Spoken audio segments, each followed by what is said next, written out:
अस्सलाम वालेकुम dear student, आज का हमारा वीडियो लेक्चर है पाइलोरिक स्टेनोसिस जो कि BSN 5th semester paediatric health nursing का यूनिट नंबर 3 का एक पार्ट है। क्योंकि यूनिट नंबर 3 में हमारे पास बर्थ डिफेक्ट है डिफरेंट, तो उसमें पाइलोरिक स्टेनोसिस भी एक हमारे पास कंजेनिटल बर्थ डिफेक्ट है जो कि बच्चों में होता है। अब पाइलोरिक स्टेनोसिस को समझने से पहले इंपॉर्टेंट ये है कि आपको पता होना चाहिए कि ये पाइलोरिक रीजन कौन सा होता है हमारे बॉडी में।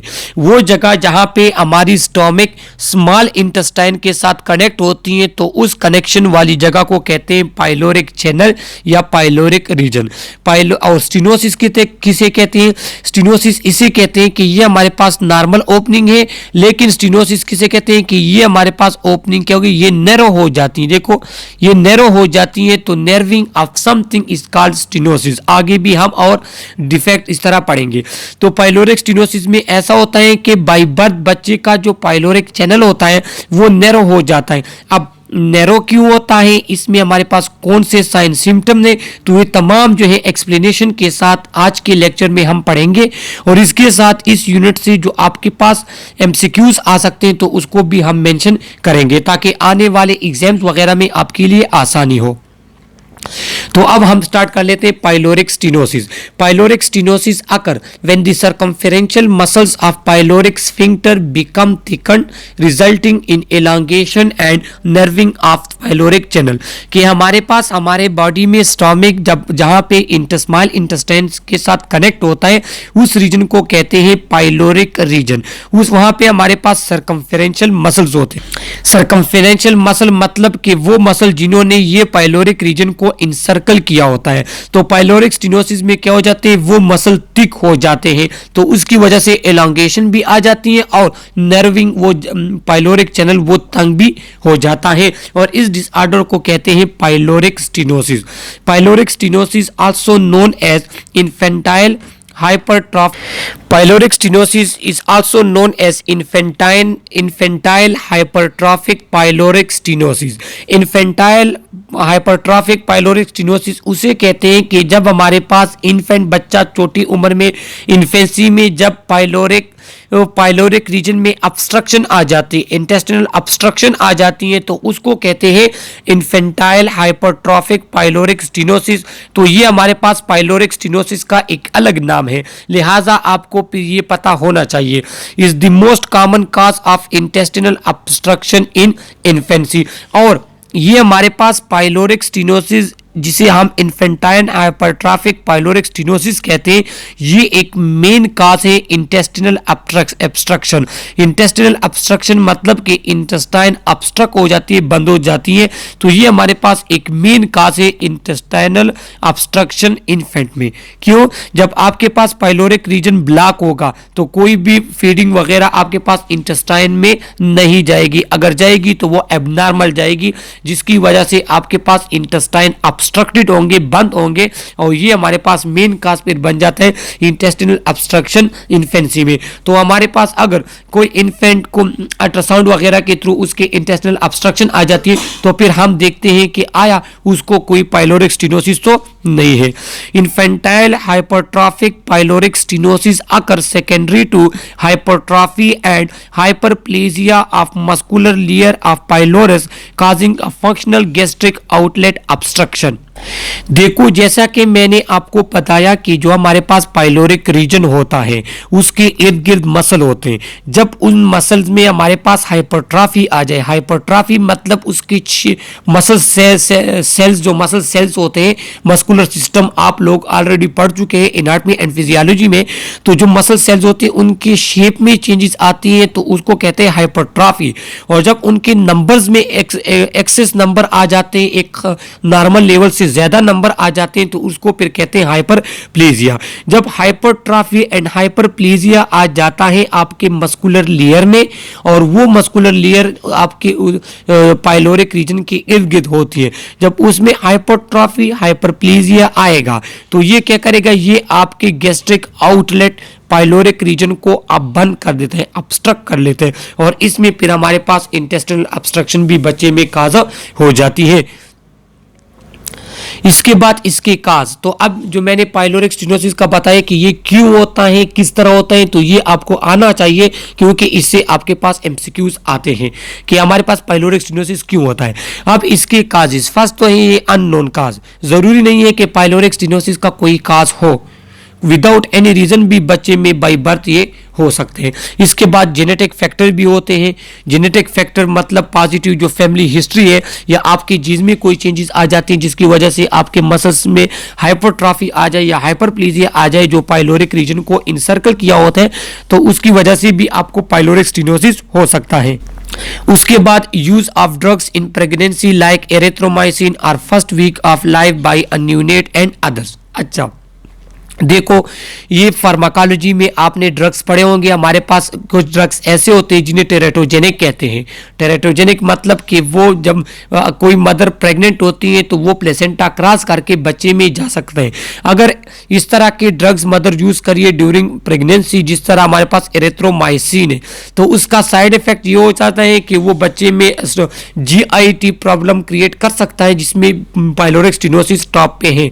तो एमसीक्यूज में आप याद रख लें कि एरिथ्रोमाइसिन अगर प्रेगनेंसी में मदर यूज करेगी तो ये वो बच्चे में पाइलोरिक स्टेनोसिस काज कर सकते हैं, या बच्चा न्यूनेट बच्चा हो उसमें इस तरह के ड्रग्स यूज हो तो वो क्या कर सकते हैं, ये उसमें पाइलोरिक स्टेनोसिस काज कर सकते हैं। तो ये हमारे पास डिफरेंट काजेस है पाइलोरिक स्टेनोसिस के। अब साइन एंड सिम्टम क्या होंगे, मतलब कि एक बच्चा का अगर पाइलोरिक स्टेनोसिस का है तो हमें किस तरह पता चलेगा, उसमें कौन कौन से फैक्टर वो हमारे पास सिम्टम्स होंगे, कौन कौन से साइंस होंगे। Vomiting is the first symptom in most children. बच्चे में वोमिटिंग होगी। क्यों वोमिटिंग इसलिए होगी चूंकि वो फीडिंग ले रहा है लेकिन वो फीडिंग स्टोमिक से इंटेस्टाइन में नहीं जाता, तो जाहिर बात है कि वो वापस कहाँ पे आएगा, वापस जो है वो वोमिटिंग फॉर्म में बाहर आएगा। तो वोमिटिंग उस बच्चे में होगी। वोमिटिंग में अकर आफ्टर एवरी फीडिंग और ओनली आफ्टर सम फीडिंग।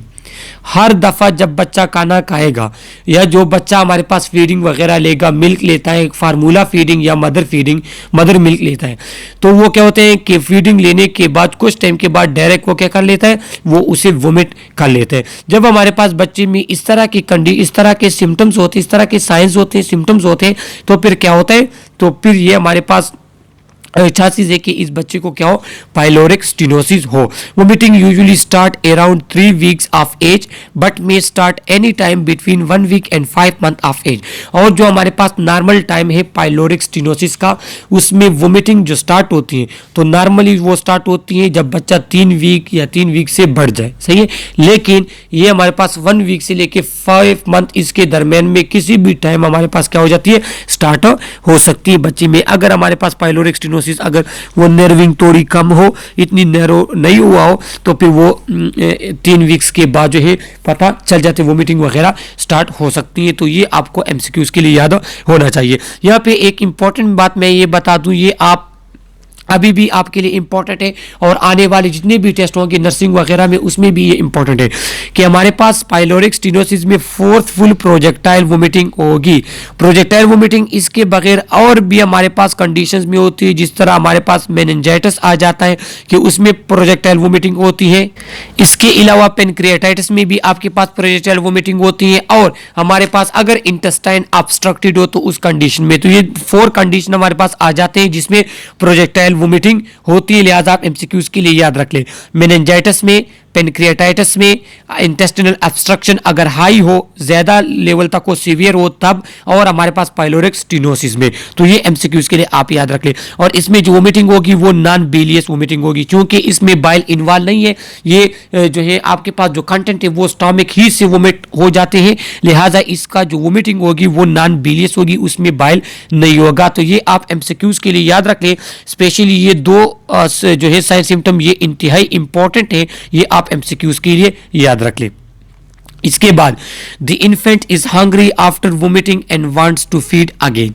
चूंकि हमने पढ़ा कि ये कंटेंट स्टमक का कंटेंट इंटेस्टाइन में नहीं जाएगा। जब स्टमक ही से बच्चा वोमिट कर लेता है तो जरूरी है ना, तो लाजमी बात है कि बच्चा जो है वोमिटिंग के बाद वो फिर से भूखा होगा, फिर से फीड लेगा, फिर से वोमिट करेगा। इसके बाद एब्डोमिनल पेन होती है उसे, क्योंकि उसको जो है एक्युमुलेशन होती है स्टमक में, इंटेस्टाइन में कुछ जाता ही नहीं है। उसके बाद कांस्टेंट हंगर उसे होगा, हंग्री होगा, कॉन्स्टेंटली वो भूखा होगा, क्योंकि वो खाना जो खा लेता है वो उसमें एब्जॉर्ब नहीं होता बॉडी में, सही है।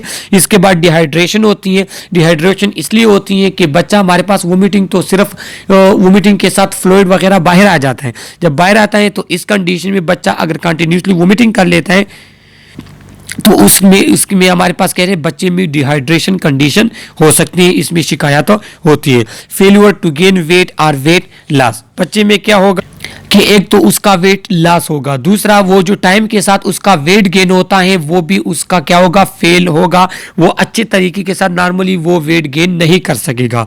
क्यों? क्योंकि हम वेट गेन तब करते हैं जब हमारे बॉडी में एनर्जी जाती है, जब हम अच्छी तरीके से खुराक लेते हैं। छोटा बच्चा फीड ले लेता है, इसके बाद वोमिट कर लेते हैं, तो फिर इस कंडीशन में उसका वेट जो है वो लॉस होगा, बढ़ेगा नहीं। Wave like motion of abdomen shortly after feeding and just before vomiting occur. क्या होता है कि उसके स्टोमक में वेव लाइक मूवमेंट होती है, वेव लाइक मूवमेंट होती है, या स्टोमक वोमिटिंग से पहले या जब वो कोई चीज़ खा लेता है, दूध वगैरह पी लेते हैं। क्यों वेव लाइक मूवमेंट? इसलिए होती है कि उसका स्टोमक का कंटेंट वोमिटिंग के थ्रू बाहर निकल आए, चूंकि ऑब्स्ट्रक्टेड है, इंटेस्टाइन में जाता नहीं है, तो वेव लाइक मूवमेंट के थ्रू वो बाहर आएगा। लिहाजा एमसीक्यूज के लिए आप याद रख लें कि हमारे पास एब्डोमिनल जो मोशन होगा वो वेव लाइक होगा पाइलोरिक स्टेनोसिस में। Wave of peristalsis which move from left to right over the baby belly as the stomach tries to empty itself against the thickened pylorus। Pylorus region वो जगह जहां से stomach का content intestine में जाता है, ये चूंकि वो ब्लॉक है, इंटेस्टाइन में कुछ जा नहीं रहा, तो स्टमक का कंटेंट वो लेफ्ट से लेके राइट तक एक पेरिस्टालिक मूवमेंट के फॉर्म में आपकी बेली मूवमेंट करती है और स्टमक का कंटेंट मूवमेंट के थ्रू बाहर आ जाता है। ये हमारे पास होते हैं पाइलोरिक स्टेनोसिस में। अब sign of dehydration such as dry skin, mouth, less tearing when crying and dry diaper. तो ये हमने जैसा पढ़ा कि इस तरह के बच्चे डिहाइड्रेशन का शिकार होते हैं। तो डिहाइड्रेशन का पता आपको किस तरह चलेगा? उसकी जो है स्किन की टर्जिडिटी, स्किन उसकी ड्राई होगी। इसके बाद अगर बच्चे रोएंगे तो उसका जो है आंसू वगैरह नहीं आएंगे, उसका डायपर जो है वो क्या होगा, ड्राई डायपर। ड्राई डायपर मतलब यूरिन वो कम करेगा, सही है। तो उसका माउथ जो है वो भी ड्राई होगा। तो ये हमारे पास कुछ साइंस है जिसके थ्रू हम ये देख लेते हैं कि ये बच्चा क्या है, हमारे पास ये बच्चा डिहाइड्रेट है, ये होगी। इसके बाद एब्डोमिनल डिस्टेंशन होगी। क्यों एब्डोमिनल डिस्टेंशन होगी? ये कि उसका तमाम कंटेंट फूड वो उसके स्टोमक में एक्युमुलेट होता है, इंटेस्टाइन में जाता नहीं है, तो उसकी स्टोमक डिस्टेंड होगी। पाइलोरिक स्टेनोसिस चूंकि ऑब्स्ट्रक्शन है उसकी वजह से भी उसकी स्टोमक जो है वो क्या होगी, डिस्टेंड। डिस्टेंड किसे कहते हैं? कि उसकी स्टोमक पुली होगी, सख्त होगी।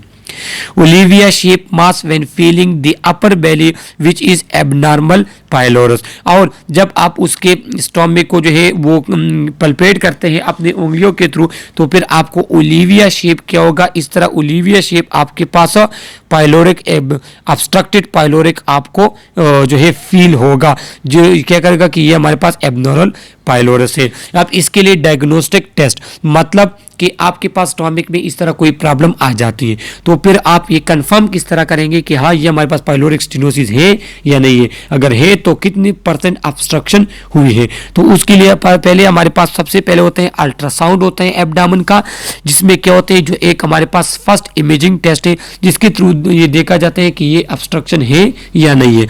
इसके बाद बेरियम एक्सरे होता है। बेरियम एक्सरे किस तरह होते हैं कि वो बेरियम जो है वो बच्चा ले लेता है, सही है। उसके बाद क्या होता है कि उसके जब एक्सरे ली जाती है तो बेरियम एक वाइट पिक्चर देता है, इमेज देता है। तो वो वाइट रीजन आपको ये बताता है कि ये पाइलोरिक स्फिंक्टर या पाइलोरिक स्टेनोसिस अगर हुआ है तो ये इसकी लोकेशन कहाँ पे है, इसकी हमारे पास नर्विंग कितनी है, ये कितना ऑब्स्ट्रक्ट हुआ है ये रीजन। इसके बाद ब्लड टेस्ट भी हम करते हैं इलेक्ट्रोलाइट इम्बैलेंस वगैरह का, जिसके थ्रू भी हमें पता चल जाता है कि हाँ बच्चे जो फूड लेता है उसमें एब्जॉर्प्शन सही से नहीं हो। तो ये हमारे पास क्या है, डायग्नोस्टिक टेस्ट है। अब यहाँ हम आ जाते हैं इसके मैनेजमेंट पे। मैनेजमेंट मतलब क्या है कि इस तरह पेशेंट के साथ हम क्या करेंगे।